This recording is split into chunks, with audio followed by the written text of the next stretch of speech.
Olá, eu sou Frederico Mazzucchelli e agradeço o gentil convite do Centro Acadêmico da Economia da FACAMP pela oportunidade de ter uma conversa com vocês, ainda que de modo virtual. A FACAMP, evidentemente, mora no meu coração. Os meus mestres são fundadores da FACAMP. Então é com enorme prazer que nós vamos fazer algumas considerações aqui sobre a trajetória da reflexão econômica. A ideia é essa. De início, o convite foi para que eu falasse sobre o Smith, mas eu, de um modo presunçoso, talvez, achei melhor colocar a questão do Smith no âmbito mais geral da reflexão econômica. Então, é sobre isso que eu vou tecer algumas considerações. Em primeiro lugar, deixa eu dizer mais ou menos o roteiro qual vai ser. Serão 7 itens, tá certo? Primeiro é uma consideração geral, é tudo meio geral, sobre o nascimento da economia política, as condições de nascimento da economia política. O segundo é exatamente sobre o Smith, enquanto referência fundamental das discussões da economia política. Em terceiro lugar, os ataques que a economia política passou a sofrer, primeiro com a revolução marginalista e a entronização do paradigma do equilíbrio.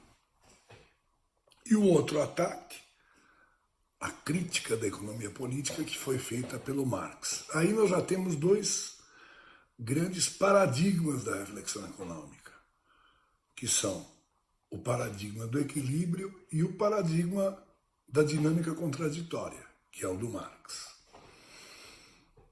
Pois bem, dando sequência, nós vamos tecer algumas considerações sobre a crítica que o Keynes fez ao paradigma do equilíbrio, a economia clássica, e a entronização, digamos, de um terceiro paradigma, que é o paradigma da instabilidade, então, do equilíbrio, da dinâmica contraditória e da instabilidade. Depois eu vou tecer algumas considerações sobre a retomada do paradigma do equilíbrio, através dos neoclássicos, do monetarismo e dos novoclássicos. E, por fim, eu vou fazer algumas observações sobre a expansão capitalista, desde os anos dourados do pós-guerra, passando pela desorganização dos anos 70 e pela vigência do capitalismo desregulado e quais as implicações teóricas na reflexão econômica aí, nesses distintos períodos. Eu não vou querer, obviamente, exaurir cada um desses temas, porque eles são extremamente delicados. Então a gente faz uma primeira aproximação que talvez seja útil para a percepção de vocês. Pois bem, em primeiro lugar, há o nascimento da economia política. Como é que nasce a economia política? Ela não nasce pronta. É claro que haviam, e sempre houve, algum tipo de reflexão econômica, né? Algum tipo. Mas o nascimento da economia política enquanto um objeto próprio de investigação e de tratamento, isso se dá com a Revolução Industrial.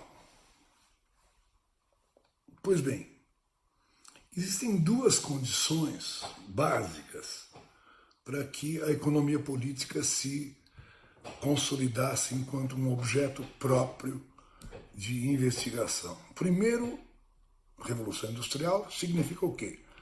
A generalização da produção mercantil, que só se dá sob o capitalismo. Então, tomemos, por exemplo, a reflexão mercantilista. Os mercantilistas tinham, claro, uma proposta de tratamento econômico das coisas. Voltada para quê? Para o fortalecimento do Estado. Aí o que existe é uma simbiose entre o absolutismo, a formação dos Estados nacionais, a dominância do capital comercial e a reflexão mercantilista. Então a reflexão mercantilista versava sobre o quê? Sobre os meios de fortalecer o Estado. O Estado devia ser forte em braços, forte em armas, forte em ouro. Então, a reflexão mercantilista se volta para os meios de fortalecimento do Estado. Pois bem, existe uma observação pertinente, é que, talvez do Louis Dumont, talvez dele, de que nesse então a economia era escrava da política, exatamente pelo que eu falei, porque o objetivo da economia era servir ao Estado. Então é como se a economia fosse escrava da política. Pois bem, para que essa escravidão não ocorra, é fundamental, em primeiro lugar, que os nexos entre os homens passem a se dar através das trocas, que haja o império da mercadoria.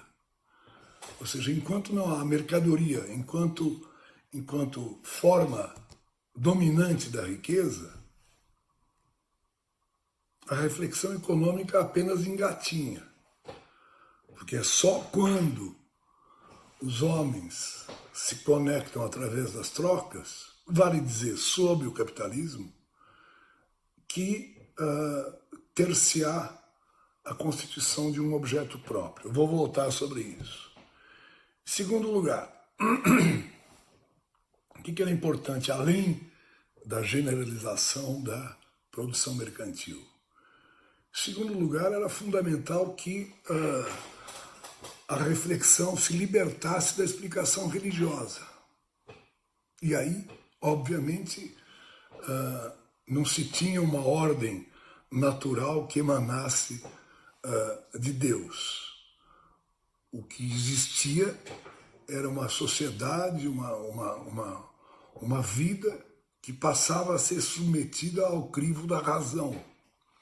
Logo, é essencial nessa quadra o desenvolvimento das ciências da natureza. E quando a gente começa a observar as trajetórias da economia política, nós vamos ver que existia um grande esforço em se aplicar ao mundo dos fenômenos sociais a mesma lógica que se observava na análise dos fenômenos naturais. É como se o Newton fosse deslocado para a análise das relações econômicas e sociais. Então, esses dois elementos são muito importantes para explicar o nascimento da economia política. A economia política nasce com a Revolução Industrial, falei no início. Significa dizer o quê? Significa que o capitalismo já está implantado, e que a análise racional já está posta e dominante. Certo? Muito se pode falar sobre isso, muito. Mas eu acho que esses dois aspectos são extremamente importantes. Pois bem, vou passar para o segundo ponto, que é o Smith. Quando a gente observa a obra do Smith, sobretudo a Riqueza das Nações, o que se tem ali é um esforço descomunal, brilhante, pioneiro por todos os títulos, de se compreender o enigma dessa sociedade nova. Afinal, homens livres com direito à propriedade, conforme o Locke, né? Homens livres com direito à propriedade se intercomunicam. E se intercomunicam como? Através da troca. Então, o primeiro enigma a ser desvendado era o enigma da troca. Como é que essa sociabilidade que se dá através da troca pode ser explicada? O Smith, obviamente, vai tomar emprestado uma ideia do racionalismo, do naturalismo. Ele diz que, olha, existe uma propensão natural, inata, a todos os homens em trocar. A partir dessa troca, existe que é uma coisa imanente, uma coisa do ser humano, diz ele, do ser humano.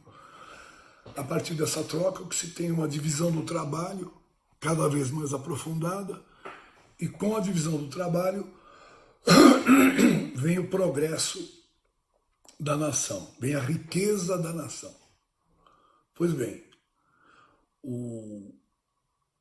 e essa riqueza será tão maior quão menor for a presença da mão visível do Estado. Ou seja, o que ele está fazendo é uma crítica ao mercantilismo aqui. Fala, não, lascia stare, como dizem os italianos, lascia stare, deixa estar que a sociedade tende a se autorregular. O mercado tende a se autorregular. Pois bem, isso a partir de uma perspectiva o quê? Individualista, chamado individualismo metodológico, né? Ser parte das pulsões individuais, a maneira da filosofia social inglesa, escocesa, ser parte das pulsões, das tensões individuais, no caso, a propensão natural à troca. Então você tem o individualismo, aí, ser parte do indivíduo, procura descobrir uma ordem natural, naturalismo, uma ordem natural, né? Tem como resultado a chamada mão invisível. O que é a mão invisível? A mão invisível significa dizer o seguinte, que as trocas fluindo sem a intervenção do Estado produzem uma situação de equilíbrio. Ou seja, a busca egoísta de uma situação melhor termina resultando no bem de todos, chamada harmonia de interesses. E por aí se vê já que uma parcela significativa da reflexão econômica vai partir daí. Se vocês pegam Bentham, Sé e o Sênior, eles arrancam dessa vertente. Dizem o Screpanti Zamaini, que tem um livro muito bom sobre o pensamento econômico, Screpanti Zamaini, que na verdade o Smith tinha duas almas. Uma era essa alma que buscava estudar os fenômenos da nova sociedade, desse mundo carregado de mercadorias, a partir da lógica individual, chegando a um resultado auspicioso que seria de que, sem a intervenção do Estado, ter-se-ia o bem comum. Riqueza das Nações faz jus ao nome, é um livro muito rico porque você tem planos de investigação que se intercruzam, você tem uma análise histórica absolutamente exaustiva, né? E você tem uma tensão dentro do Smith entre duas formas de se compreender essa nova sociedade. A sociedade dos homens livres que se relacionam através das mercadorias. Por quê? Porque o Smith, ele ao mesmo tempo que segue aquela vertente, digamos, individualista e naturalista, ele começa a colocar as questões centrais da chamada economia política do século XIX. Então, se você pegar, está no Smith a discussão sobre o valor. O que é o valor? O valor é determinado pelo trabalho comandável. Então, olha, ele já começa a colocar essas coisas. Como é que funciona a acumulação? Como é que se dá a acumulação? Qual a divisão de classes que existe nessa sociedade? Será que os interesses dessas classes são convergentes ou divergentes? Smith falando, o próprio Smith falando. Será que os interesses dos trabalhadores coincidem com a ideia do progresso? Os interesses dos proprietários fundiários coincidem com o progresso? A resposta do Smith é sim, coincidem. Aonde temos que ter problemas é com os manufatureiros, ou seja, com aqueles que eram absolutamente dominantes em termos das relações econômicas, com os capitalistas, né? Vamos falar português, claro. E ele fala, olha, nesses casos o Estado tem que ter muito cuidado com as propostas, diz ele, dessa classe de gente. Quer dizer, então o Estado tem que tomar cuidado. Muito bem. E o que se observa no Smith é uma tensão permanente entre a visão ideal do mercado e a sua realidade, a realidade do mercado. Existe essa tensão. Então, o Smith, sem dúvida alguma, ele inaugura a economia política. Você tem ali um corpo de reflexão articulado e a partir desse corpo, como é sempre dos cidadãos geniais, você parte em vertentes. Você tem uma vertente, como eu falei, que vai pelo lado do individualismo metodológico, do Bentham, o Sé, o Sênior, né? E você vai ter uma outra vertente, que é a que vem com o Ricardo, com Malthus e com o Mill, John Stuart Mill, que é o, digamos, o economista da Age of Capital, do miolo do século XIX, que são os grandes economistas políticos que vão atrás daquelas questões que o Smith havia colocado. Então, o que é o valor? Como é que é o valor? Como é que se dá a troca das mercadorias? Como é que se dá a acumulação? Quais são as classes? Os interesses são convergentes ou divergentes? Será que o mercado se autorregula? Qual será a proposta que se deve ter para a tributação, para o comércio internacional, para o protecionismo? Como agir? Como agir? Você tem aí uma proposta totalizante, né? Então, no caso do Ricardo, a gente já sabe, né? Os interesses dos proprietários rurais serão divergentes em relação aos interesses dos industriais e da classe trabalhadora. O David Ricardo, na verdade, ele é um apóstolo do capitalismo triunfante. E o que ele advoga explicitamente, desde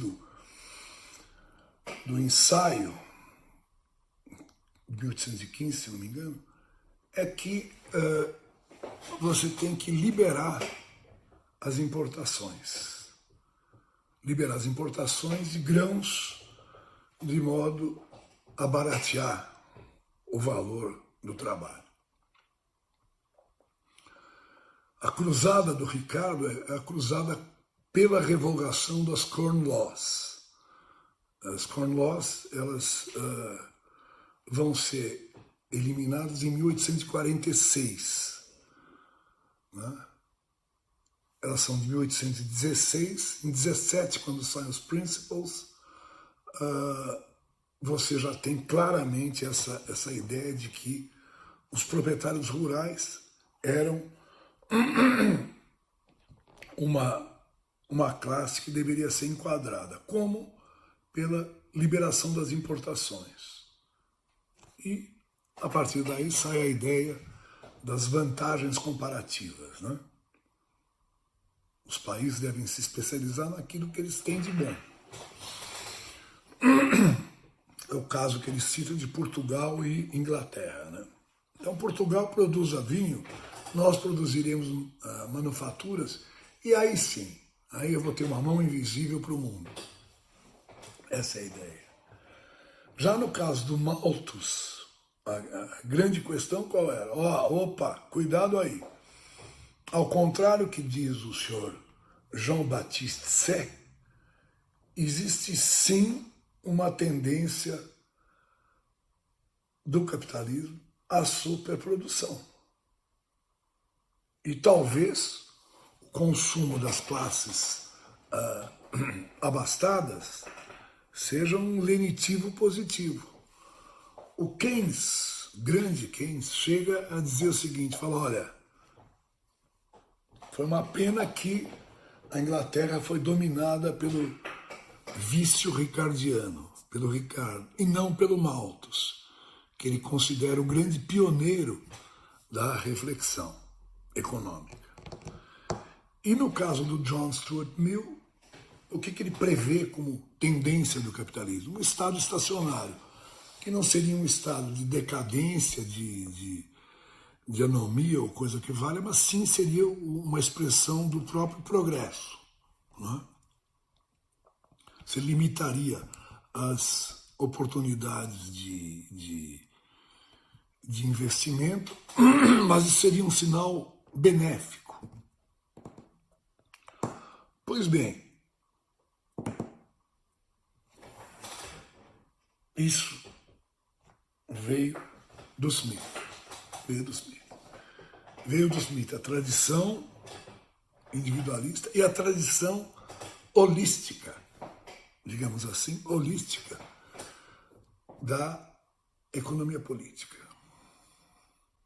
Citei aqui o Ricardo, o Malthus e o John Stuart Mill.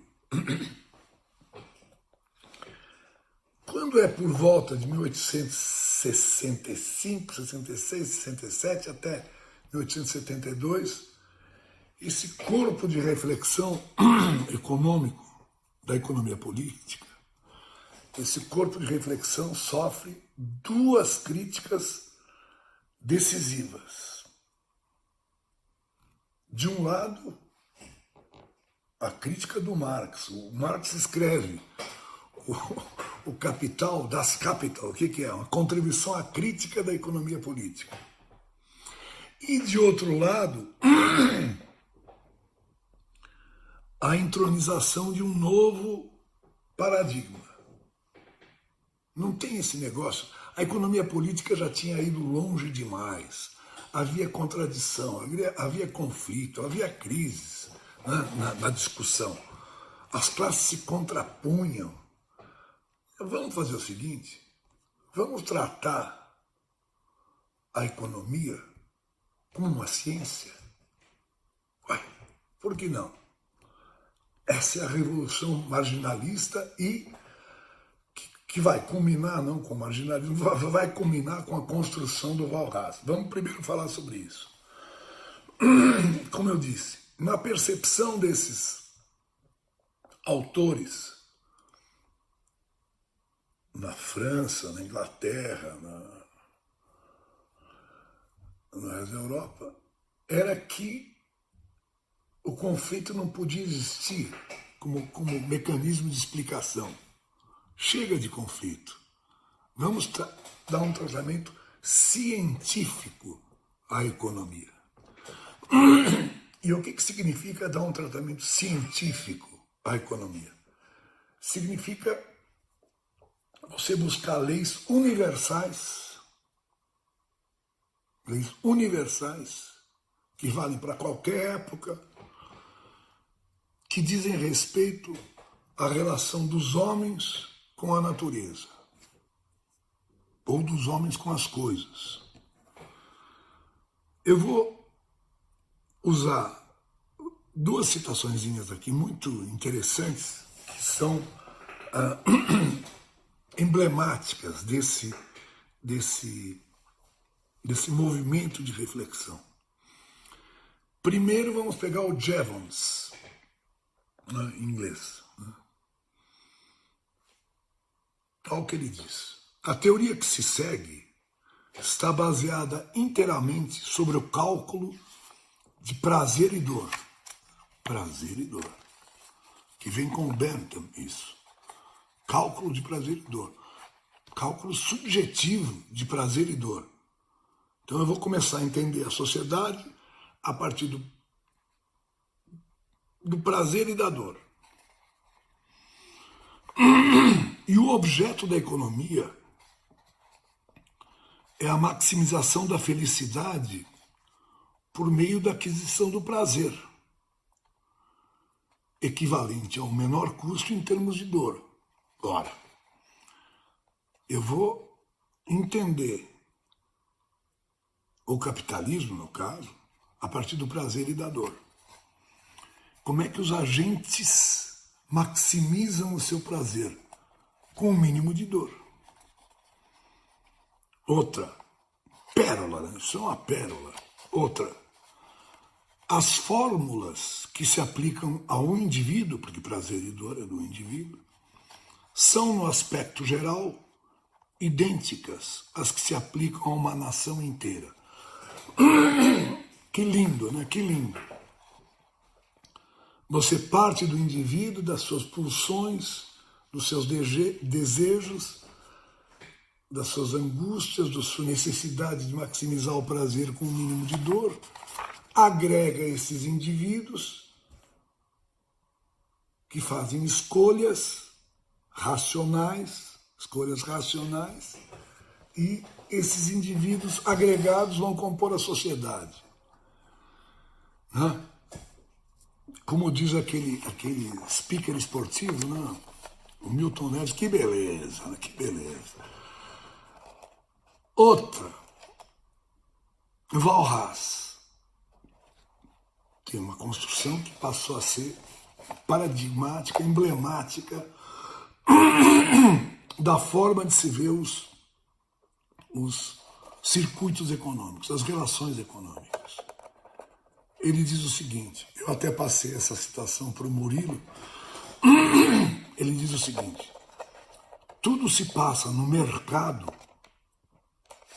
como se esse fosse um lago agitado pelo vento. Um lago agitado pelo vento, onde a água sempre busca o equilíbrio sem jamais atingi-lo.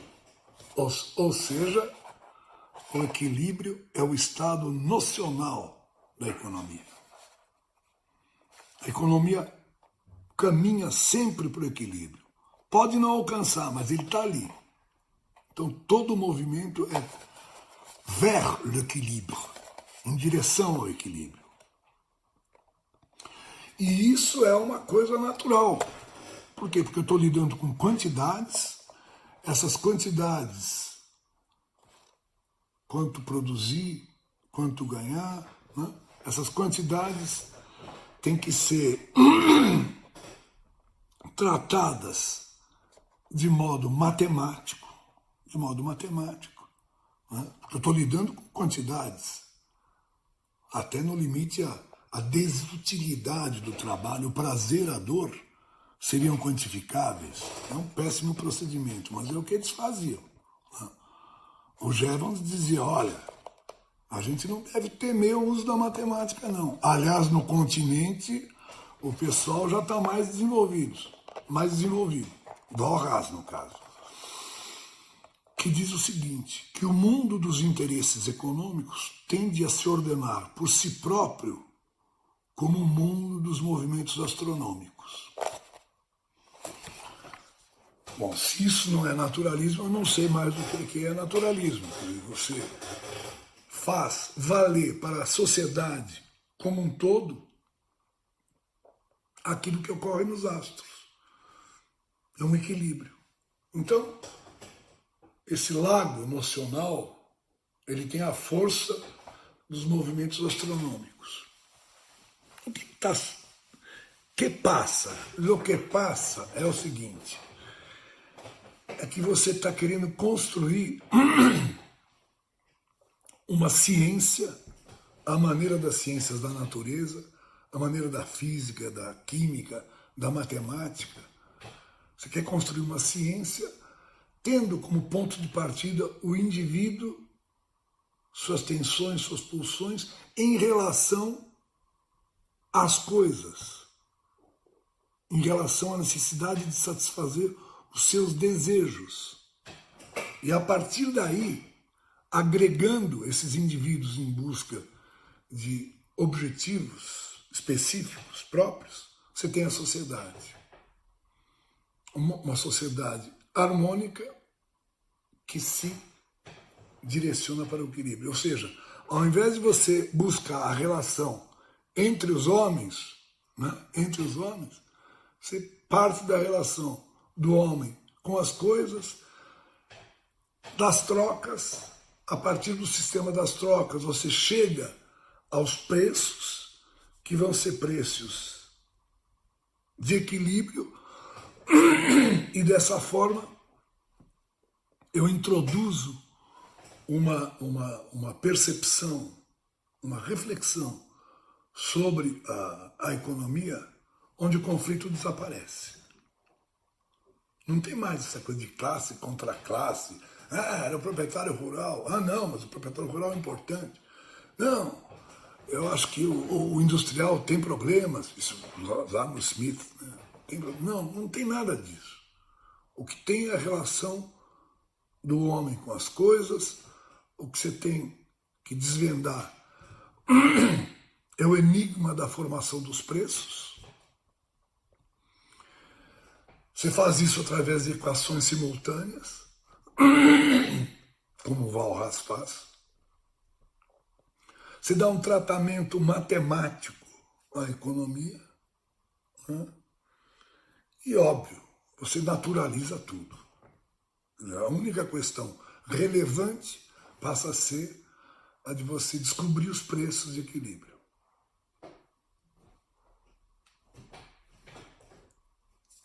O que está suposto é que o exercício livre e desimpedido da concorrência produz uma situação de equilíbrio.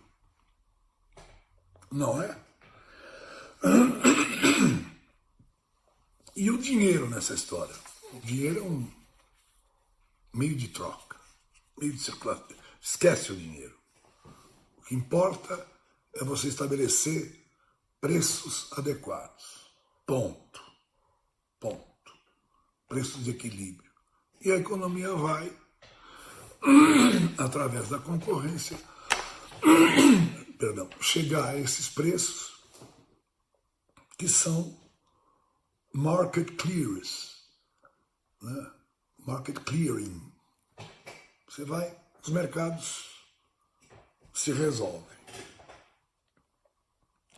Isso foi uma crítica à economia política do século XIX. Tem outra crítica que vai rigorosamente em outra direção, que é a crítica do Marx. Bom, o Marx, na crítica que ele vai fazer, ele vai, em primeiro lugar, dizer o seguinte: olha, isso que vocês dizem como natural, como imanente aos homens, essas propensões, essas tensões, essas essa ideia de que os produtos do trabalho em si, por si, têm valor. Não, peraí. Isso tudo é historicamente condicionado. Então, o grande trabalho do Marx, a meu juízo, é mostrar que toda a construção da economia política do século XIX, mesmo do Smith, tinha um viés evidente, que era de considerar coisas que são social e historicamente determinadas como coisas naturais. Daí que o que ele faz? Ele vai ao âmago da coisa, ó, eu vou pegar esse núcleo aqui, que é a mercadoria, e já mostrar como aqui você já tem uma encrenca. Esse produto do trabalho é um produto do trabalho em condições históricas e sociais específicas. Senão você não teria essa fratura entre valor de uso e valor de troca. Isso é uma produção do capitalismo. Né? E ele constrói, a partir daí,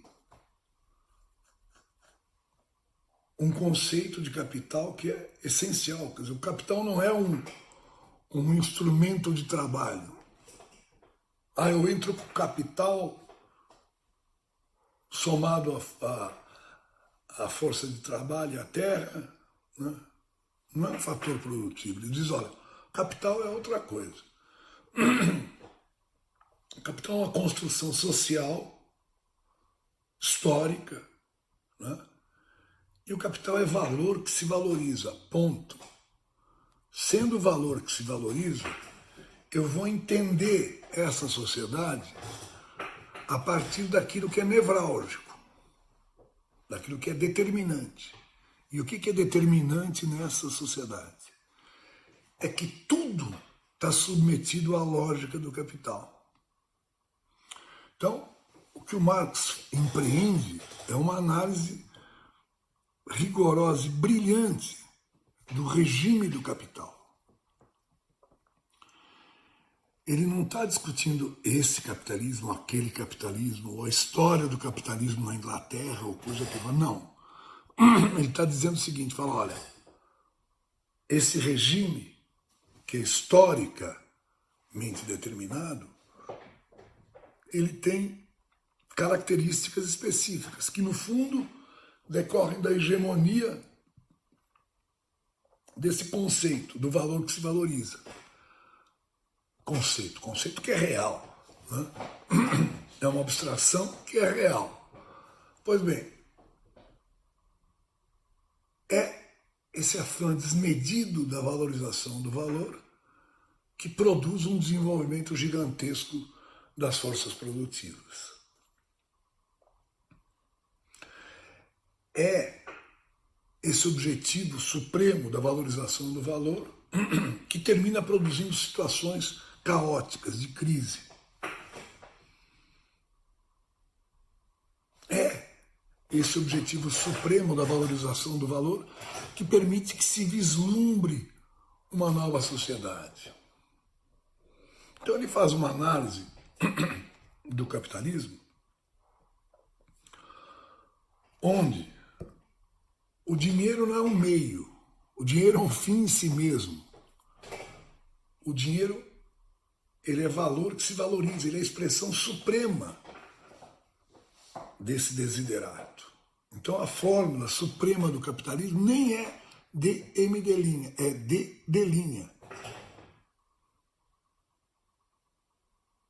É dinheiro ensandecido. Não é?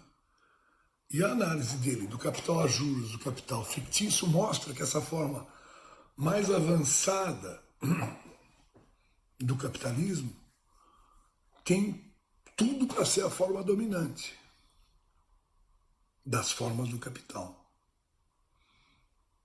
Está insinuado, está insinuado. Pois bem, e ele monta uma explicação que, ao meu ver, é única, é única. Essa é minha opinião, minha opinião. Vocês não precisam aceitar essa opinião, evidentemente. Ele mostra que, em primeiro lugar, que o capitalismo, ele por definição, é antagônico. Por quê? Porque ele se contrapõe de modo hostil ao trabalhador. Ele se funda numa relação de exploração. É isso que o Marx está dizendo. Olha, esse negócio que vocês dizem aqui dos interesses dos trabalhadores, dos capitalistas, dos proprietários fundiários, etc., temos uma questão mais grave aqui. Esse regime é fundado numa relação de exploração. O trabalho assalariado implica uma relação de exploração sob o manto do contrato entre iguais. Todos são livres para trocar, só que uns trocam a sua força de trabalho e outros, através da utilização dessa força de trabalho, produzem o mais valor. Isso que ele está dizendo. Então você tem um regime fundado, calcado na exploração. Claro, a exploração pode ter vários matizes. Tudo bem, o salário real pode crescer, as condições de vida dos trabalhadores podem estar melhores, mas você tem uma relação constitutiva, fundante de exploração. Então o regime do capital é antagônico. Ele se contrapõe aos trabalhadores e se contrapõe ao interesse geral. Não tem nada de harmonia, não. A solidão, a miséria, a desgraça. Por que não? São produtos do capital. É um regime antagônico. Por outro lado, ele diz o seguinte, ele é fascinado pelo capitalismo. Esse mesmo capitalismo que é hostil, ele produz coisas magníficas. Você tem um desenvolvimento ilimitado das forças produtivas. Por quê? Porque você se apropria da ciência. A ciência passa a servir ao capital.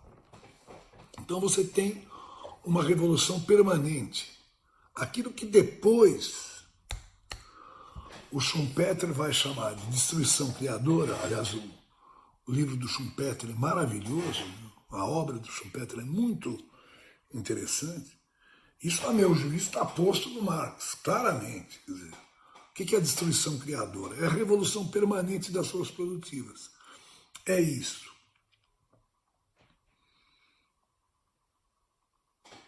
E outra coisa.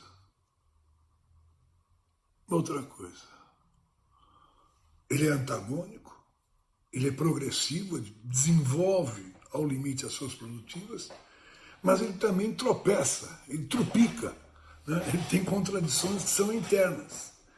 E essas contradições se explicitam nas crises. Então, claro, que não existe lei de Sé, não existe essa coisa. A superprodução, o que ele vai dizer, a superacumulação de capital é uma tendência desse regime. Tá? Bom, o que eu posso dizer? Eu posso dizer que aqui você fundou um outro paradigma.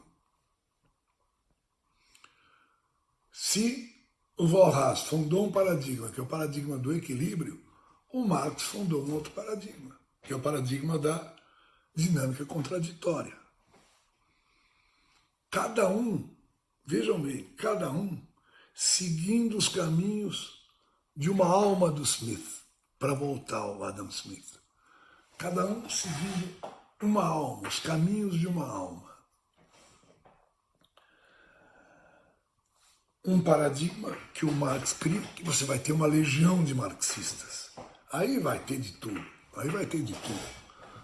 Vai ter os catastrofistas que acham, isso aqui não tem jeito, isso aqui vai terminar. Vítima das suas próprias contradições. Né? O catastrofismo. Não, isso aqui só não termina porque você tem uma lei de tendência decrescente da taxa de lucro, então você tem sempre tendências contrarrestantes. São reflexões que vão se forjando. Mas então, em busca sempre do mais valor, ele vai procurar exploração aonde der, porque ele não consegue se manter. Ele sempre precisa de novas áreas e novos trabalhadores para serem explorados. Você tem uma vertente de reflexão aí, uma vertente. Mas você tem uma coisa que nasce com esse paradigma do equilíbrio, eu faço questão de enfatizar isso, que é um sonho, é uma utopia. É a utopia da vida serena. Ele atribui o bastão dessa utopia, quem seria para o Marx? Seria o proletariado. Na minha opinião, não importa que seja o proletariado, o que importa é que você está vislumbrando um desenho social mais harmônico, mais justo, mais libertário. Dizer que o Marx é um autor do século XIX, é do século XIX, é verdade, mas que enquanto existir o capitalismo vai existir o Marx. Lamento informar, lamento informar. Pois bem, Marx, em 1867, morre em 1883, ano em que nasce quem? Nasce o Lord, que vai virar a ser Lord Keynes. Nasce no mesmo ano que o Marx morre. E, obviamente, a reflexão do Marx não foi a reflexão dominante. Você teve correntes marxistas, você teve, digamos, pensadores que seguiram o Marx. Você tem o Lenin aí, por exemplo. Você tem o Trotsky. Vários outros. Mas a reflexão dominante ainda era a reflexão clássica, a partir do paradigma dos marginalistas e do equilíbrio. Era essa a reflexão dominante. O paradigma do equilíbrio. Ao mesmo tempo em que não tinha equilíbrio nenhum, né? Vamos combinar? O que você tinha no final do século XIX, o que você tinha? Você tinha o agravamento das tensões entre as nações. Você teve a emergência da Alemanha e dos Estados Unidos como gigantes da segunda Revolução Industrial,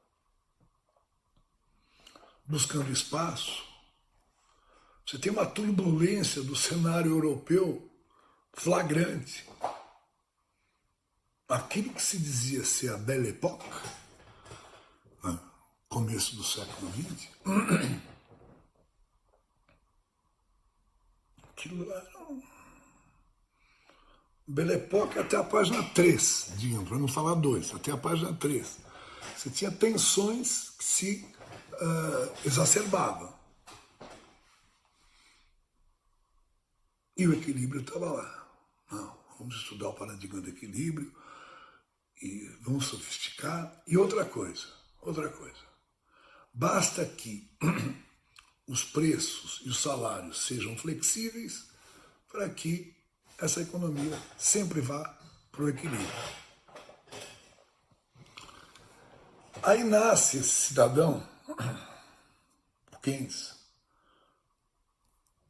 talvez uma das mentes mais brilhantes do século XX, tendo nascido no final do século XIX, que começa a observar isso tudo. Ele não era um economista, o Keynes não era. Ele era um filósofo, ele era um libertário, ele era um anti-vitoriano, ele era um rapaz de elite atrevido. Acreditava no início nas virtudes do Império Britânico, achava que era uma coisa benfazeja esse império, que ele estava exportando civilização. Quem achava isso? Quando jovem achava isso. Mas ele era uma maquininha de ficar pensando, ficar pensando, ficar pensando. E o Keynes, desde que ele vai no sidecar, no banco de uma motocicleta, aqueles banquinhos de lado da motocicleta, para assessorar o governo, sai de Cambridge para ir assessorar o governo britânico, né, com a inclusão da guerra. Ele já estava em Cambridge, tinha uma reputação evidente, né? Vai servir o governo britânico. O grupo dele, o grupo de intelectuais da Virginia Woolf, do Strachey, o Bloomsbury Group, ficou falando, como? Vai servir um governo que está em guerra? Como assim? Você vai assessorar o governo? E a vida do Keynes, ela é inesgotável. A vida do Keynes é uma coisa. Eles, quando termina a Primeira Guerra, esse morticínio, né? Não tinha céu azul nenhum, não teve Belle Époque nenhuma. Você teve era uma Belle Époque, como eu falei, até a página 3. Daí o que você teve foi a carnificina, né? A Alemanha querendo seu espaço no mundo. Vem a paz de Versailles, o Keynes é enviado como funcionário do Tesouro para a paz de Versailles. Para Versailles, para a França. Ele olha, aí ele pensa como esse comentarista de futebol neto. Vocês estão de brincadeira, né? Vocês estão de brincadeira. E ele escreve, em 1919, Consequências Econômicas da Paz.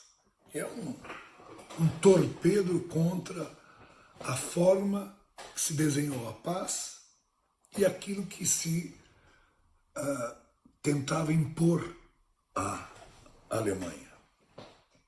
Pois bem, a partir daí, você vê que está tocando, olha, as mensagens tocando, né?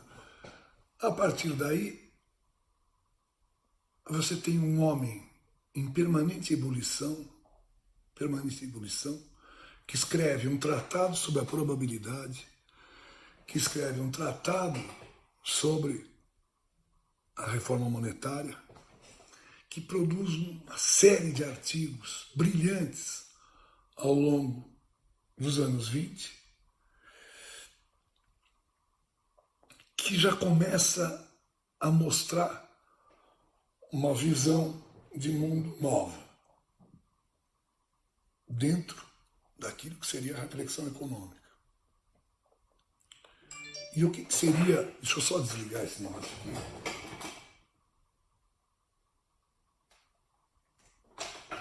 É o Beluso, tá vendo? Falando de Facamp é o Beluso, depois eu falo com ele. Deve ser alguma coisa do Palmeiras, coisa assim. Mas aí eu dizia de que sociedade o Keynes está falando. Uma sociedade que, para ser livre, tem que execrar o love of money. O Keynes, um sujeito da aristocracia, dizendo essa coisa de love of money não é uma coisa boa. Nós devemos não só execrar o love of money, como nós devemos também sepultar alguns mitos. E um dos mitos é o do laissez-faire. Ele tem um artigo de 26, The End of Laissez-faire, o fim do laissez-faire, né, onde ele diz, olha, essa coisa de harmonia não existe, não existe.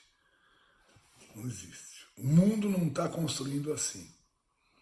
Então, a maquininha está funcionando, está trabalhando. Em 1930, escreve um livro complicado, que é o Tratado da Moeda, né? Ainda preso às categorias da economia clássica, tal, negócio de poupança, investimento. Quando a poupança é maior que o investimento, você tem a crise. Ele está sempre em busca de uma explicação. Né? como é que eu explico o fato que você vira e mexe, você tem problemas. Vira e mexe, você tem problemas. Problemas políticos, desde logo, como, né? Problemas da alma e do impulso dos homens, essa busca desenfreada pelo dinheiro, né? E problemas econômicos. Pois bem, nisso eclode a depressão. 29, outubro de 29, a coisa vai. A depressão produziu algumas coisas. Produziu, de um lado, um homem, a meu juízo, extraordinário, que foi o Roosevelt, nos Estados Unidos. A depressão produziu um monstro, que foi o Hitler. E a depressão produziu uma sacudida na cabeça do Keynes, quando a partir de 32, 33 ele fala, olha, vamos combinar, isso daqui é uma economia monetária da produção, cujo objetivo não é maximizar a produção, nada disso. O objetivo é maximizar o lucro. E ele fala, olha, é uma citação que Beluso adora dizer, mas é verdade. Isso aqui é DM', ponto. O Marx já tinha sacado isso. Eu abro um parênteses dessa relação grilada entre o Keynes e o Marx. O Keynes, acho que nunca leu para valer o Marx. Ele nunca entendeu. As referências dele ao Marx são de desprezo total. Isso aqui é coisa horrorosa, uma coisa menor, né? Submundo. Como é que uma coisa dessa pode ser erigida em Bíblia, que seria o Capital, das Capital, né? E aí, se você exprime bem, o que ele está querendo mostrar? Ele está querendo mostrar que esse regime aqui vira e mexe, tropeça, tropica. É quando ele começa a construir a explicação definitiva dele sobre o capitalismo. E essa explicação é em tudo e por tudo convergente com a do Marx. E não só a explicação, eu vou falar sobre ela, é convergente com a do Marx, mas como também a sociedade sonhada é parecida com a do Marx. Qual foi a sacudida que o Keynes sofreu com a depressão? Falou, olha, isso daqui, eu vou recuperar uma coisa que eu já tinha intuído lá no Tratado sobre a Probabilidade. Esse regime, que é o regime capitalista, eu não estou falando de um regime qualquer, eu estou falando de um regime capitalista, onde os capitalistas tomam as decisões e onde os bancos alavancam os recursos. Esse regime tem um problema, o regime do mercado, né? Que é a incerteza quanto ao futuro. As decisões são tomadas num ambiente de incerteza radical. E o fato dessas decisões serem tomadas no ambiente de incerteza radical faz com que o investimento, vez por outra, tropece, como tropeçou na depressão. Por quê? Porque essa forma geral da riqueza, que é o dinheiro, ele é buscado em si e por si.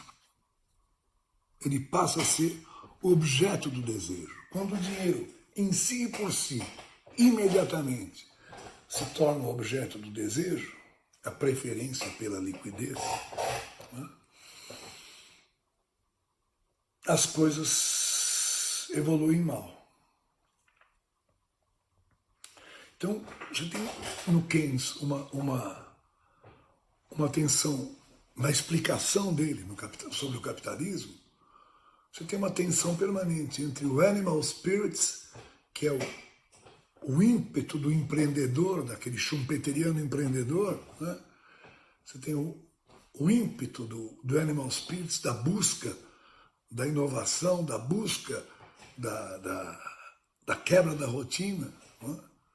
E de outro lado, do amor ao dinheiro, o desejo da riqueza na sua forma líquida.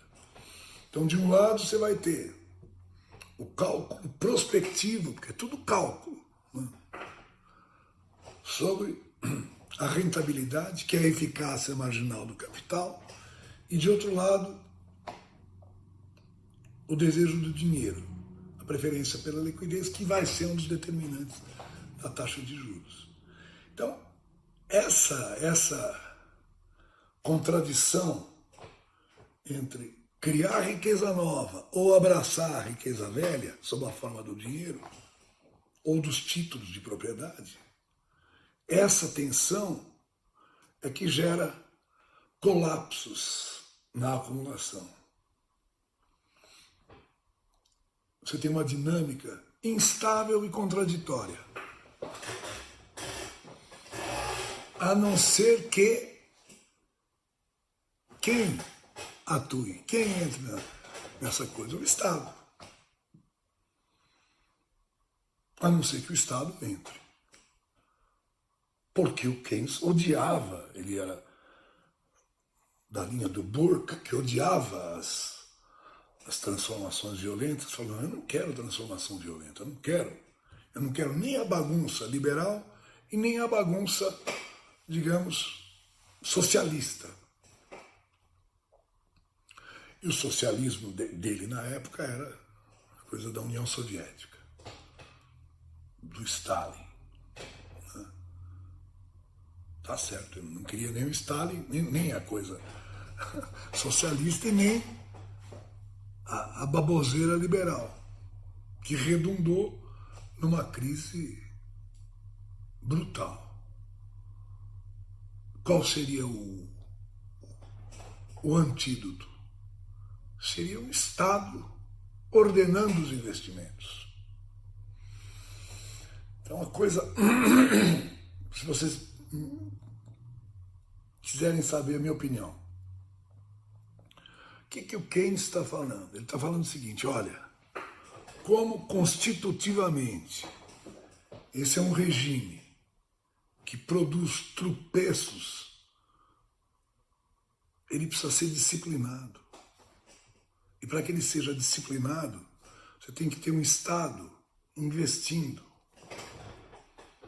Você tem que ter um orçamento de investimento do Estado que norteie o setor privado. Então não é o caso do Estado tomar conta do setor privado, não é isso. É o fato do Estado ordenar os investimentos.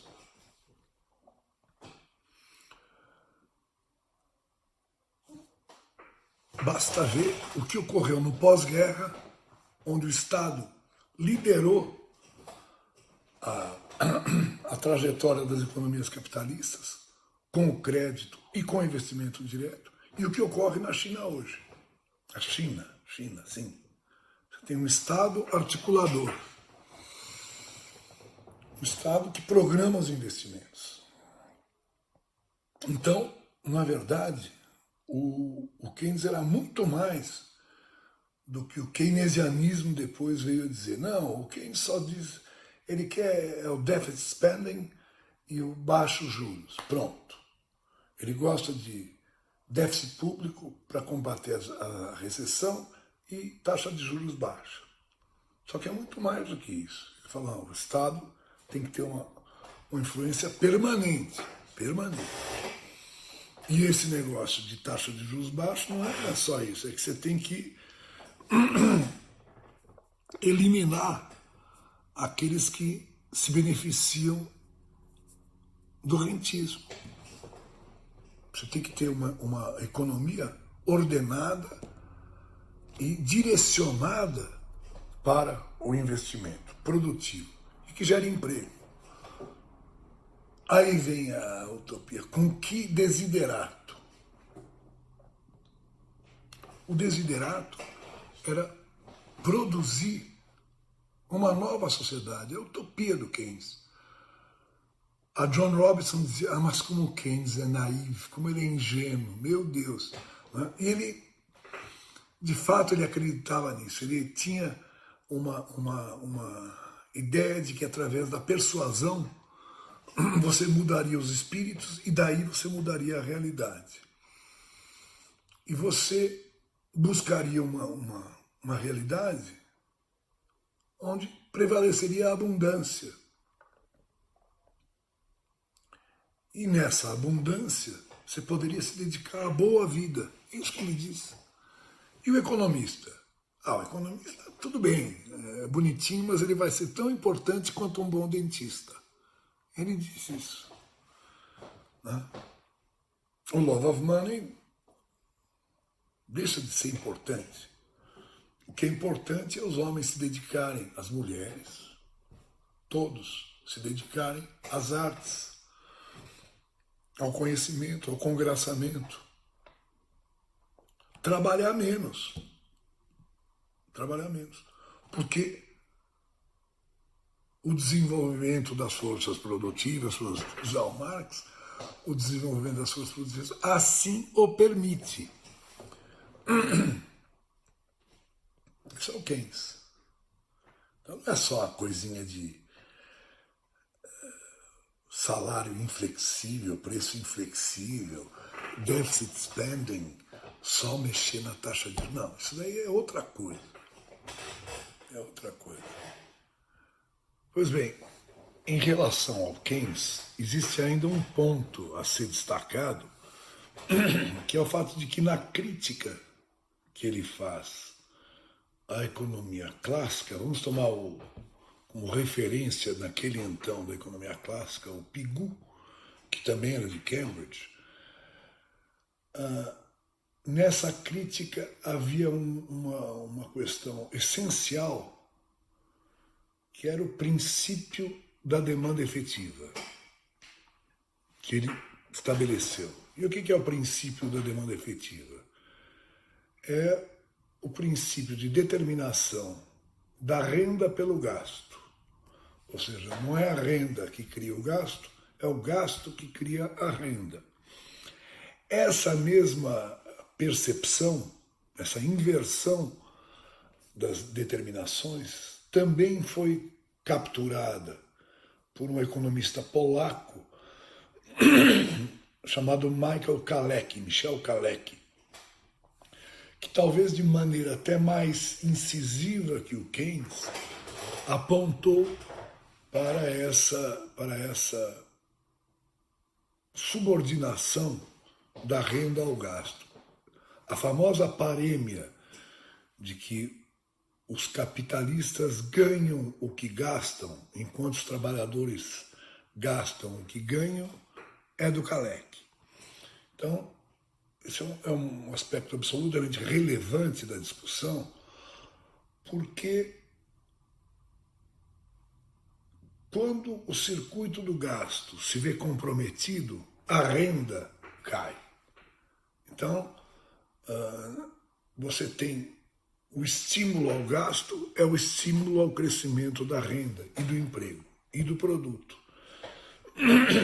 Bom, o Kalecki não tem uma teoria monetária alguma, ele não discute a moeda, mas no que diz respeito a essa determinação da renda, do produto, do emprego pelo gasto, eu creio que as coisas no Kalecki são até mais explícitas e diretas.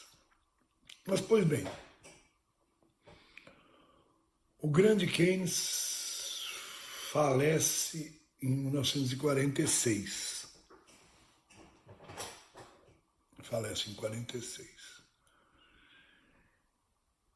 E já antes do falecimento dele, houve uma interpretação da teoria que ele houvera desenvolvido na teoria geral.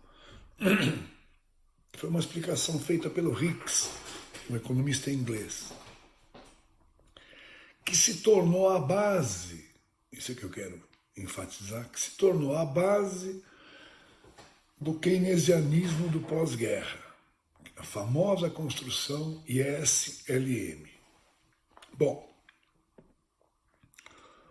o Keynes ele chegou a ver o artigo do Hicks, mas gentilmente falou, olha, tá muito bom, muito obrigado, tal. Só que em 1937, ele numa resposta ao Wiener, ele coloca de modo absolutamente claro o encadeamento lógico da construção dele. É um texto muito mais acessível que a teoria geral e um texto muito mais claro do que a teoria geral. A teoria geral foi uma obra do Keynes com seus discípulos, sobretudo com a John Robinson e com o Kahn, Richard Kahn. Então, ele discutia a elaboração da teoria geral com seus colegas de Cambridge. Mas nesse texto de 1937, ele coloca tudo de uma maneira muito mais clara. Pois bem, o que acontece depois da morte do Keynes? O que acontece é uma apropriação, ou uma tentativa de apropriação da construção do Keynes ao corpo da economia clássica. Na verdade, o que é que se buscou fazer? Chamada construção neoclássica. O que se buscou fazer foi colocar a contribuição do Keynes no âmbito da teoria clássica, com o que o caso Keynes passa a ser um caso especial da teoria clássica. E especial em que sentido? As coisas foram se reduzindo, e no fim, o que se convencionou, chamado mainstream do pós-guerra, o que se convencionou foi a ideia de que o Keynes, a grande contribuição deles, teria sido o fato de mostrar que quando não há flexibilidade de preços e salários, a economia pode se situar num ponto de equilíbrio de subemprego, abaixo do pleno emprego. Ponto de equilíbrio. Ou de que, em decorrência da preferência pela liquidez, o aumento da oferta monetária pode não resultar em queda das taxas de juros. Ou que, eventualmente, a redução da taxa de juros não promove o investimento. O investimento se tornaria inelástico à taxa de juros. Então, na verdade, o que se buscou foi tornar um Keynes, fazer o Keynes voltar à casa. O bom filho a casa torna. Era essa a ideia. Então, por isso é que chama síntese neoclássica, porque você tem uma tentativa de resgatar o Keynes e recolocá-lo no paradigma do equilíbrio da economia clássica. Mas como? Se há inflexibilidade de salários e preços, se há preferência pela liquidez, se há insensibilidade do investimento à taxa de juros, então vamos promover o gasto, keynesianamente o gasto. E assim a economia marchará para o pleno emprego. Bom, existe um outro construto que foi, digamos, abraçado pela síntese neoclássica. Aqui eu me refiro fundamentalmente a um nome emblemático disso, que era o Paul Samuelson. Eu estudei na minha graduação com o livro-texto era o do Samuelson. E o Samuelson, assim como os neoclássicos, ele evocava a chamada curva de Phillips, onde haveria um trade-off, uma troca entre inflação e desemprego. Então a ideia era a seguinte: se você está numa situação abaixo do pleno emprego e você quer aumentar o emprego, você gasta mais, tolera um pouco de inflação e reduz o desemprego. Então haveria uma troca. Você pode aceitar um pouco mais de inflação em troca de uma redução do desemprego. E o veículo essencial seria a política fiscal. Muito bem. A síntese neoclássica, portanto, procurou aprisionar o Keynes. John Robinson chamou isso de keynesianismo bastardo, né? Pois bem, já no pós-guerra, e dada a massacrante hegemonia da síntese neoclássica, massacrante, havia um cidadão, Milton Friedman, que dizia que, olha, essa discussão que vocês fazem é inútil. É inútil. Porque, na verdade, o Walras está certo. Você tem um equilíbrio de longo prazo, aquele o lago é verdadeiro, diz o Friedman. Por quê? Qualquer política que você faça de estimular o gasto gera apenas temporariamente um efeito sobre o emprego e o produto. Mas o efeito temporário é a elevação dos preços. Ou seja, ao invés dos estímulos fiscais e monetários redundarem numa variação das quantidades, redundam numa variação dos preços. No caso do Friedman, pode redundar temporariamente numa elevação do emprego e do produto, mas duradouramente sobre os preços. Então, está dizendo o seguinte, olha, nada disso importa. O que importa é você ter uma oferta monetária previsível. Ela é que vai determinar o curso dos acontecimentos. Por quê? Porque a economia, il mondo va da sé, o mundo vai por ele mesmo. É a mão invisível, é o lago. Você tem uma situação de equilíbrio da qual você não pode escapar. Você tem uma taxa natural de equilíbrio, diz ele, natural de equilíbrio, da qual você não pode escapar. Entre outras façanhas, o Friedman ele diz, não, existe uma estabilidade da demanda de moeda com o que o conceito de preferência pela liquidez do Keynes vai para o espaço. Quer dizer, o dinheiro não passa a ser um objeto de desejo porque existe uma estabilidade na demanda de moeda.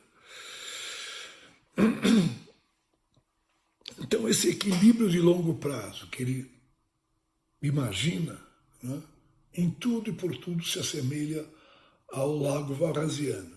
E ele dizia, olha, vocês neoclássicos, ao abraçarem essa heresia keynesiana, vocês estão, na verdade, procurando influir no emprego e no produto, mas isso é uma coisa absolutamente temporária. Você não consegue mudar a estrutura emanente da economia. Não há possibilidade. Bom, e por quê? Porque ele diz o seguinte, olha, quando você gasta, os empresários contratam trabalhadores, os preços sobem, os salários nominais sobem, chega um momento que os trabalhadores vão perceber, falar, epa, o meu salário está subindo, mas os preços estão subindo mais ainda. Então meu salário real está caindo. Então eu me recuso a trabalhar. Quando eu falo eu me recuso a trabalhar, você sai do mercado de trabalho, aumenta o desemprego. Isso é o que ele chama de expectativas adaptativas. Os trabalhadores se adaptam à situação, eles percebem que houve uma erosão do salário real, eles se lançaram ao mercado buscando um maior salário. Muito bom. Mas ao perceberem que esse maior salário era inferior à evolução dos preços, portanto havia uma queda de salário real, eles adaptavam, ajustavam suas expectativas e voltavam. Então, na verdade, é um ioiô, quer dizer, não adianta você estimular, porque você volta. Não adianta estimular, você volta para aquilo que é natural, aquilo que é de equilíbrio. Então você tem uma polêmica aí já clara entre os neoclássicos e o Friedman, em que o Friedman dizia, olha, essa coisa de trade-off entre inflação e desemprego também não vai a lugar nenhum, que na verdade o que você vai ter a longo prazo é uma chamada curva de Phillips vertical. Você mantém ali o desemprego no nível natural e o que você vai ter é só elevação de preços. Vejam vocês, depois eu vou falar sobre isso, nos anos 70, as economias padeceram muito, sobretudo depois do choque do petróleo. E o que você teve foi uma desorganização completa do mundo capitalista e você teve o surgimento de estagnação com inflação, stagflation. Portanto, não havia trade-off nenhum. O Friedman falei, não adianta você estimular, porque só vai dar elevação de preço. E mais, essa elevação de preços, ela tende a ter efeitos nocivos sobre a produção. Então, aquela troca entre mais inflação, menos desemprego, não funcionou nos anos 70.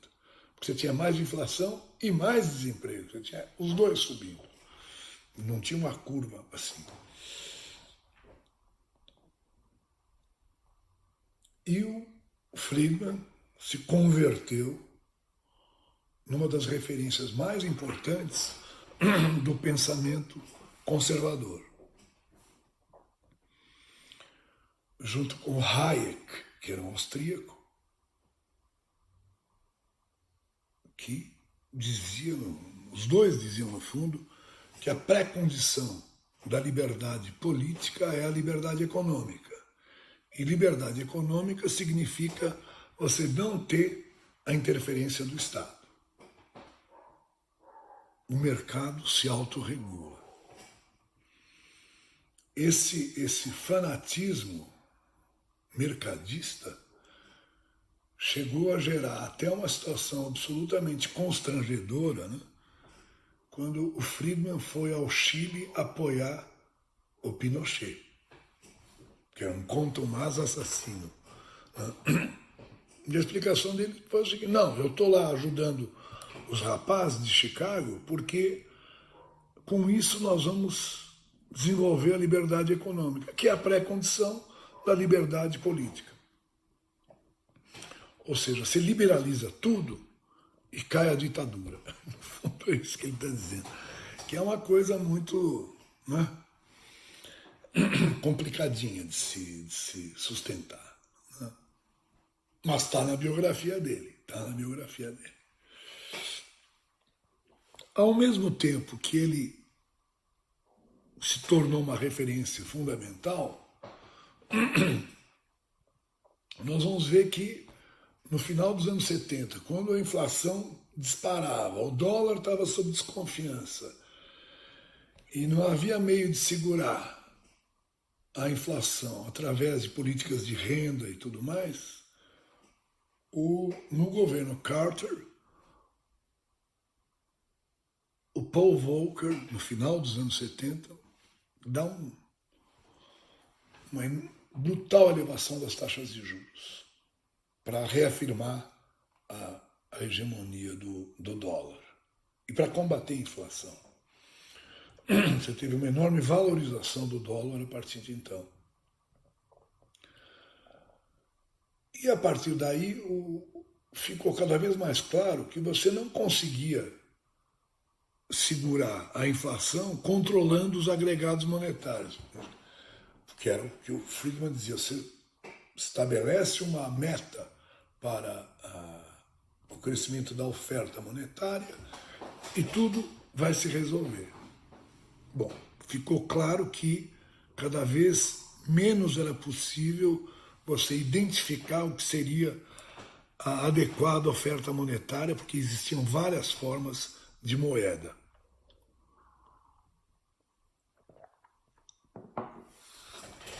E a construção nos anos 80, já a construção do Friedman passou a ser questionada por um novo grupo de economistas, o Sargent e tutti quanti, que diziam o seguinte: olha, as expectativas não são adaptativas. Não. Os agentes, dizem eles, são portadores da racionalidade do modelo. O homem econômico racional é muito racional. Ele é muito racional. Então, as mudanças, os choques nominais, a política fiscal ativa ou política monetária ativa, não adiantam de nada, porque os agentes já preveem o que vai acontecer. Eles estão sabendo. Então, nem no curto prazo você tem variações do emprego e do produto por conta de estímulos. Nem no curto prazo, porque os agentes não se deixam iludir, nem no curto prazo. Só quando eles são pegos absolutamente de surpresa. Aí tem um tempinho para eles voltarem a reformular as suas expectativas. Mas eles, na verdade, procuram superar a querela, a disputa entre o Friedman e os neoclássicos. Bom, e não haveria contraposição entre curto e longo prazo. Na verdade, a economia sempre estaria num nível de equilíbrio, produzindo produto natural, e como todos são racionais, desaparece, já tinha desaparecido com Friedman a ideia de preferência pela liquidez, que é central no Keynes. E como os agentes são todos racionais, desaparece o quê? A ideia de incerteza, que é o fundamento da construção do Keynes. Então, os novoclássicos, eles vêm a coroar aquela construção walrasiana que dizia que tudo vai para um lago, a economia é como um lago.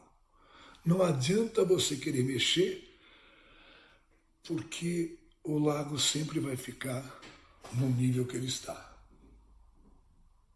Tudo vai para o equilíbrio. Então vocês percebam, e depois essa análise das expectativas ainda se projetou para a dinâmica dos mercados financeiros, dizendo, olha, aqui as apostas se equivalem, então os mercados são eficientes, sempre há market clearing também no mercado financeiro, e a possibilidade de crises é inexistente. Bom, ou seja, tudo está em equilíbrio, ou vai para um equilíbrio. É óbvio que isso daí estourou em 2007, 2008, né? Quer dizer, se dependesse a ideia de mercados eficientes, não haveria essa explosão que houve em 2007 e 2008. Eu acho que está na hora agora da gente retomar o sentido geral da nossa construção, da nossa exposição, e procurar ver o que ocorreu dos anos do pós-guerra para cá, ou da depressão até aqui, da Grande Depressão até aqui. Eu só vou recapitular dizendo, nós temos 3 grandes paradigmas na reflexão econômica.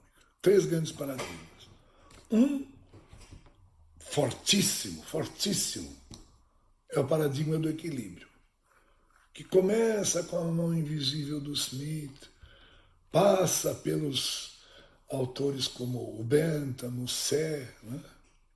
Sênior, passa pelo Jevons, tem uma formalização forte, robusta, com o Walras.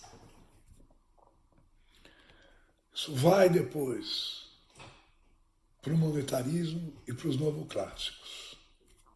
Então, a ideia é sempre a mesma. A ideia é sempre a mesma. Quanto menor a interferência, melhor o resultado. O Estado não deve intervir. O Estado deve, no máximo, garantir as condições para o exercício da concorrência e do funcionamento dos mercados. Qualquer influência do Estado é nociva. Bom, vocês têm no Brasil hoje um cidadão que é a cara disso, né? É a cara. Que é o ministro da Fazenda. Não se deve interferir em nada, né? Deve-se privatizar, deve-se procurar um Estado enxuto, etc, etc, etc. Outro paradigma é o paradigma do Marx. Quer dizer, esse daí está só olhando, né? Só olhando. Então, quando você lê e relê o Marx e vê como é o capitalismo, você diz, não, esse cidadão ele foi no nervo. É claro que ele não discutiu a concorrência, não discutiu uma série de coisas que estão ali meio por alto.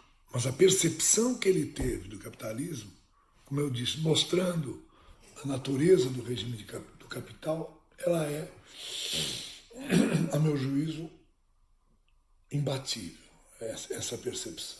E o paradigma keynesiano. Houve vários keynesianismos, mas por isso que é bom voltar ao Keynes. Sempre bom voltar ao Keynes. Porque a partir de lá você vê que não se trata do keynesianismo vulgar.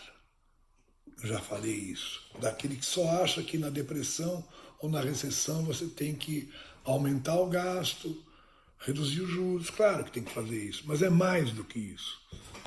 Como eu disse, você tem que ter um orçamento de investimentos permanente. E o Estado tem que ser o regulador, o ordenador do investimento privado, né?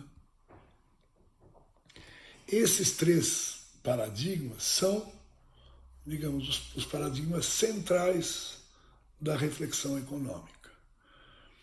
Eu vou parar essa parte por aqui e vamos agora abordar algumas coisas da depressão até hoje, assim, mostrando como nessas circunstâncias históricas a reflexão econômica avançava.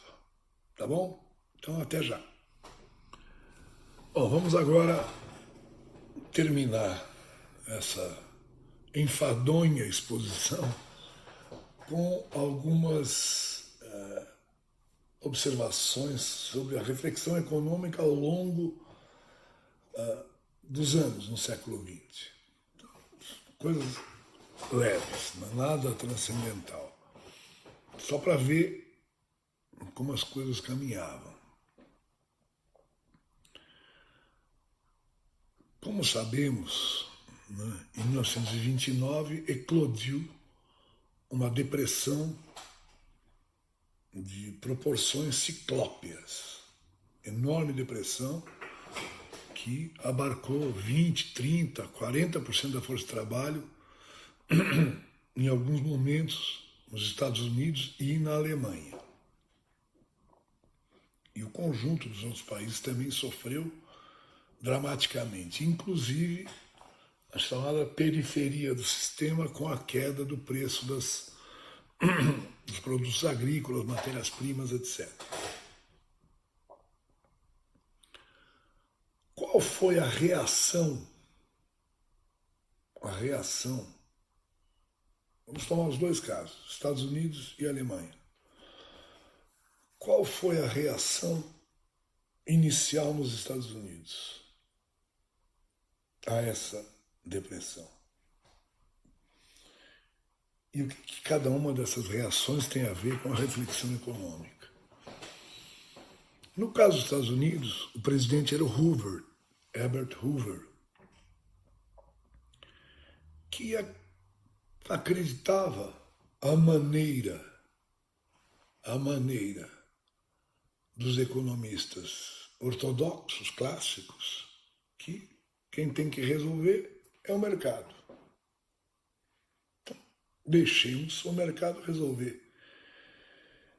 Ele nem tanto, porque ele tinha algumas preocupações, mas o secretário do Tesouro dele, o Mellon, diz, não, deixa quebrar, isso aqui é um processo darwinista, os fortes sobrevivem. Bom, só que você tinha milhões de pessoas numa situação desesperadora.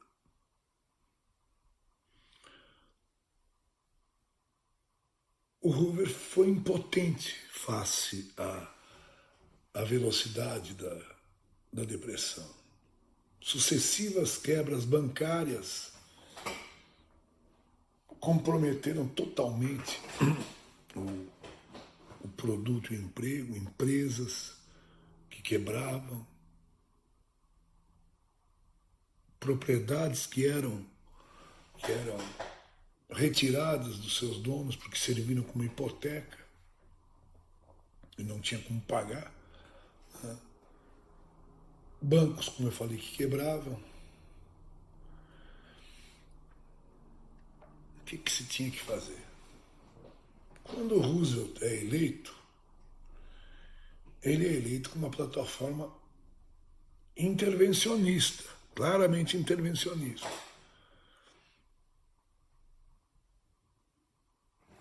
O Keynes chegou a escrever escreveu 4 cartas para o Roosevelt. Tamanha era a admiração que ele tinha pelo Roosevelt. E tamanha a admiração que ele tinha, com todas as críticas que ele fez. A primeira carta, inclusive, ele é atrevido, ele fala, isso daqui é reforma, não é recuperação, não é bem assim, esse negócio do NRA não é bem assim, tal, para o Roosevelt. Mas, claramente, o que o Roosevelt conseguiu num ambiente democrático, com lutas com that man in the White House, a classe dirigente odiava o Roosevelt, porque achava que ele queria mexer nas coisas do mercado. Então, ele foi navegando, foi zigue-zagueando e o desemprego começou a cair. Quando foi em 37, 38, e os seus assessores diziam, não, a inflação está logo ali, just around the corner, está logo ali na esquina. Ele resolve dar um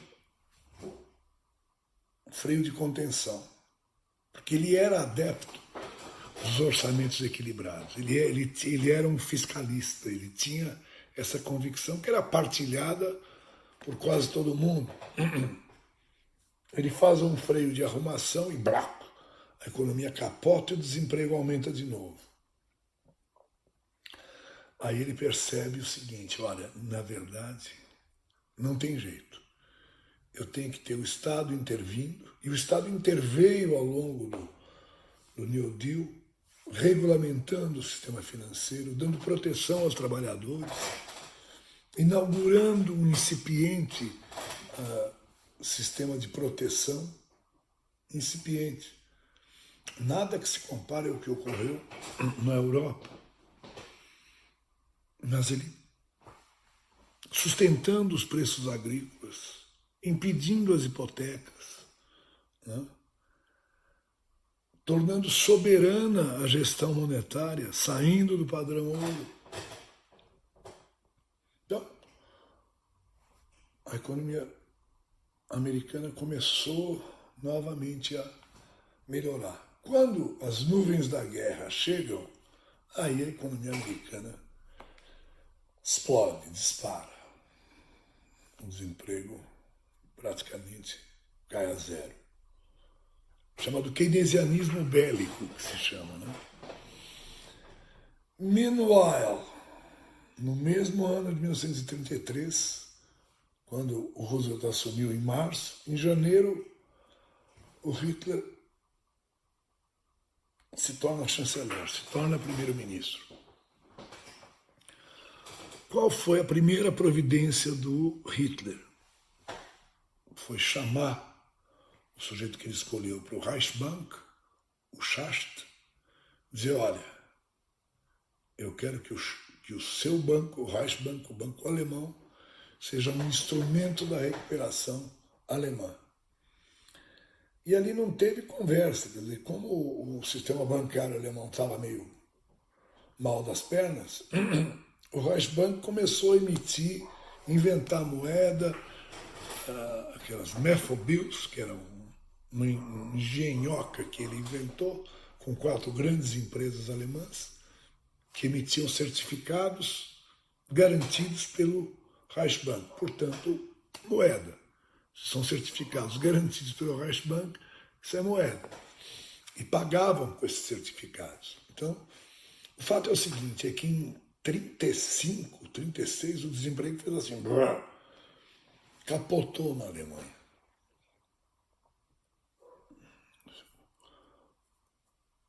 Estava ficando muito claro que sem a intervenção do Estado, as coisas iam para o buraco. Que a economia capitalista deixada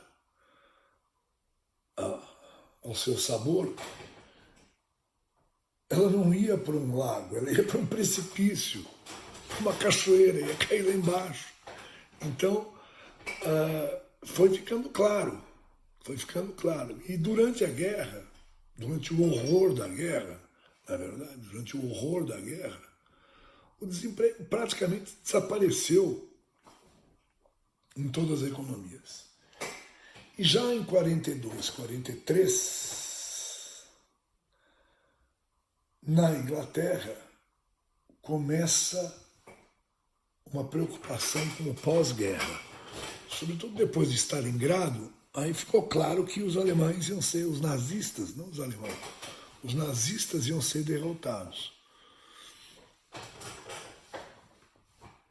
E a partir de então, começa a se pensar numa nova ordem social. E é produzido um relatório que o Keynes chegou a observar, ele não participou da elaboração, mas ele observou, leu, que foi o relatório Beveridge, que plantou as sementes do Estado social, do Estado de bem-estar social na Inglaterra. Muito bem. Os trabalhistas ganham a eleição, Clement Attlee, e é implantado o National Health Service, o sistema de saúde universal, que até hoje é um paradigma de atenção à saúde no mundo. Certamente aqueles que criaram o SUS no Brasil se inspiraram em muitas coisas do National Health Service. Pois bem, quando a gente olha como foi a trajetória do capitalismo no pós-guerra, você vê que você teve 25, 30 anos, até meados dos anos 70, até o primeiro choque do petróleo, vai, pronto, 73. As economias cresciam de maneira sincronizada, o desemprego era mínimo, a inflação era baixíssima e o crédito era direcionado para a produção e para o consumo. Então você tinha um arranjo virtuoso onde os países que necessitavam se reconstruir foram muito mais além disso. A Alemanha, a Itália, a França, até mesmo a Inglaterra. Até mesmo a Inglaterra. O Japão. Claro que por trás disso você tem a Guerra Fria, né? Você tem a Guerra Fria, você tem os Estados Unidos de um lado, a União Soviética do outro lado, a China, a partir de 49, com Mao Tse-tung. Mas você tem um arranjo virtuoso no mundo capitalista que faz com que você não tenha sobressaltos. Chegou-se até a dizer que os ciclos econômicos tinham acabado. O que é um certo exagero, né? Mas se supunha o quê? Se supunha que o manejo adequado da política fiscal e da política monetária, ou keynesianismo bastardo, se supunha que com esse manejo adequado da política fiscal e política monetária, tudo se resolveria. As economias ficariam próximas do pleno emprego.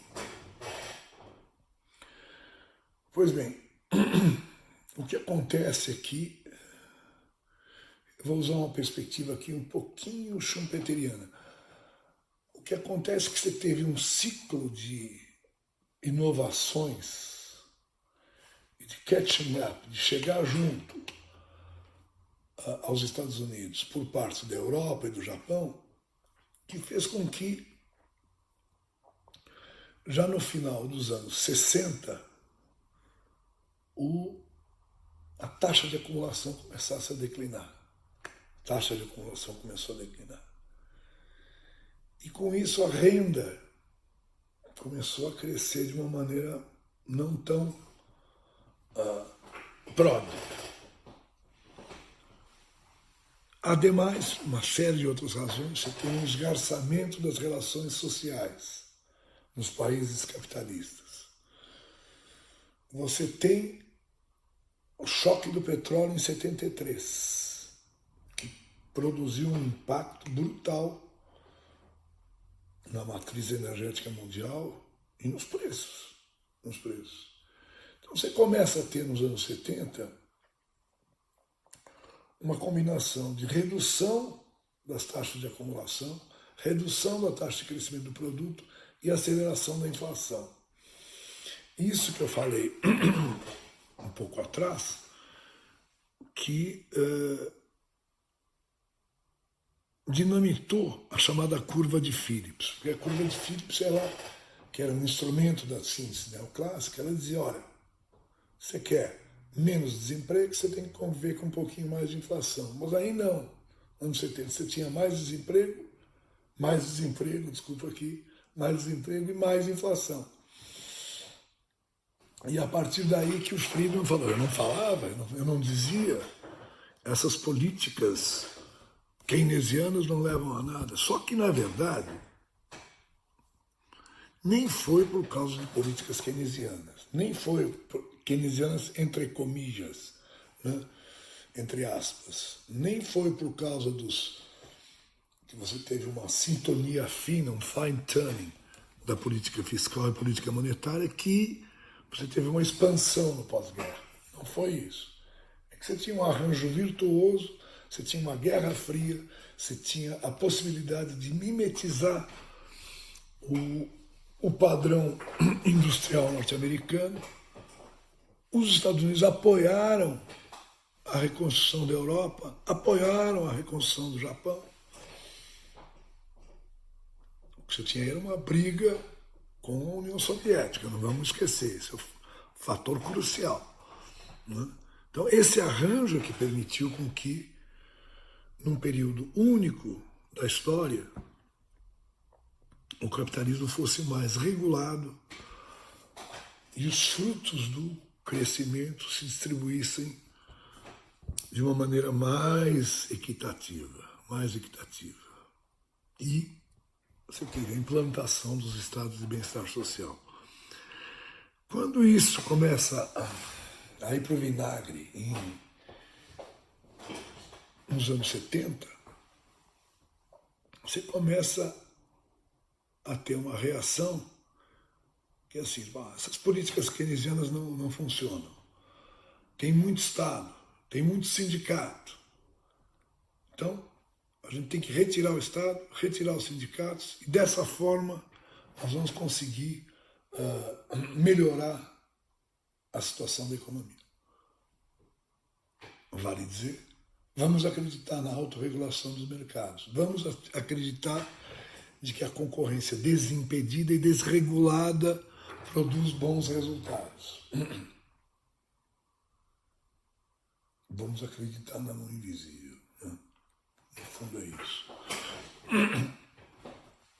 Só que a coisa não foi bem assim. Quer dizer, dos anos 80, você tem duas referências aí importantíssimas, que são a eleição da Thatcher em 79 e a eleição do Reagan em 80. E aí o pessoal começou a bater o bumbo, né? Bateu o bumbo em favor do quê? Falou, não, o Estado é problema, não é solução. O Estado é problema, não é solução. Dizia Thatcher, uma nação não é uma nação, ela é uma soma de indivíduos, o que você tem é o indivíduo. E pronto, voltou lá para trás. Né? E aí começou um festival de desregulamentação, de privatizações e de crises. Você pega o histórico dos anos 80 para frente, é um histórico de sucessão de crises. Com o quê? Com uma hegemonia cada vez maior do capital financeiro, das finanças. As finanças vão se tornando hegemônicas. Num ambiente desregulado, desprotegido, isso gera encrenca. As folias especulativas geram crises que contaminam completamente a produção e o emprego. Então você teve uma sucessão de crises ao longo dos anos 80, 90 e 2000 que mostram a cara chamado neoliberalismo. Neoliberalismo significa você abraçar o paradigma do equilíbrio e dizer, olha, deixa o mercado regular. É isso. Né? E por que é que, no fundo, a grande crise de 2007, 2008, e mesmo a crise atual do Covid, por que essas crises não foram tão dizimadoras como foi a crise de 29? Pelo simples fato de que o Estado voltou a intervir. Foi o Estado quem salvou as economias em 2007 e 2008 e está salvando hoje. Se vocês observarem o volume de recursos que já foi colocado, quer à disposição dos bancos, quer à disposição das empresas, quer à disposição das pessoas diretamente pelo Estado, isso você vê que isso só não degenerou numa selvageria, porque o Estado entrou à maneira keynesiana, sustentando o circuito do gasto, sustentando o funcionamento mínimo das economias. Tanto foi assim que depois de 2007 começou-se a dizer, ah, não, Keynes está de volta. Minsky, que é um autor keynesiano importante, está de volta. Vivemos agora o momento Minsky. Keynes está de volta. A volta do mestre. O regresso do mestre. Né? E assim vamos até hoje. E assim vamos até hoje. Conscientes do quê? De que você tem um regime, que é o regime do capital, que ele é, para lembrar o Marx, que ele é complicado, que ele coloca as pessoas numa posição extremamente frágil, se você não tiver uma rede de proteção. No Brasil é um caso escandaloso. Com a Covid, então, é um caso dramático, mas é um caso escandaloso de disparidade, de concentração de renda, de desalento das pessoas. Onde está a utopia do Keynes?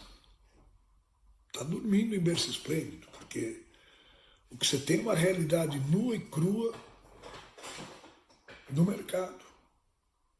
Sabe o que lembra, de vez em quando, isso daqui? Lembra os capítulos históricos do Capital do Marx, da brutal exploração da força de trabalho, que está posto no Charles Dickens, aquele autor, Oliver Twist, né? Você vê o filme do Oliver Twist, é impressionante, é impressionante. Né? E hoje no Brasil você tem isso. Na Europa, graças ao estado de bem-estar social, que foi desenvolvido nos anos dourados, você tem uma proteção maior. Agora, nos Estados Unidos, com o Biden, você tem uma perspectiva melhor.